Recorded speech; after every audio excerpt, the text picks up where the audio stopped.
कर विश्वास मनक बात कहले ऐति मजा लागे कुंवार रहले ऐति मजा लागे कुंवार रहले दादा ऐति मजा लागे कुंवार रहले।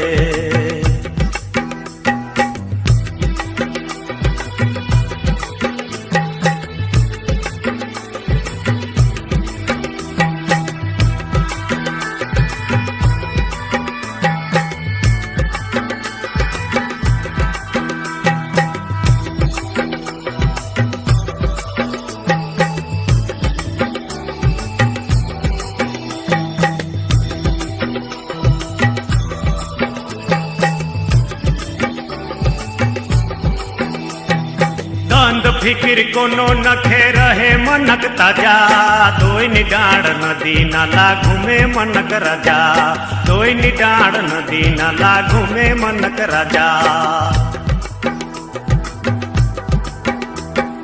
गंद फिक्र कोनो नखे रहे मनक ताजा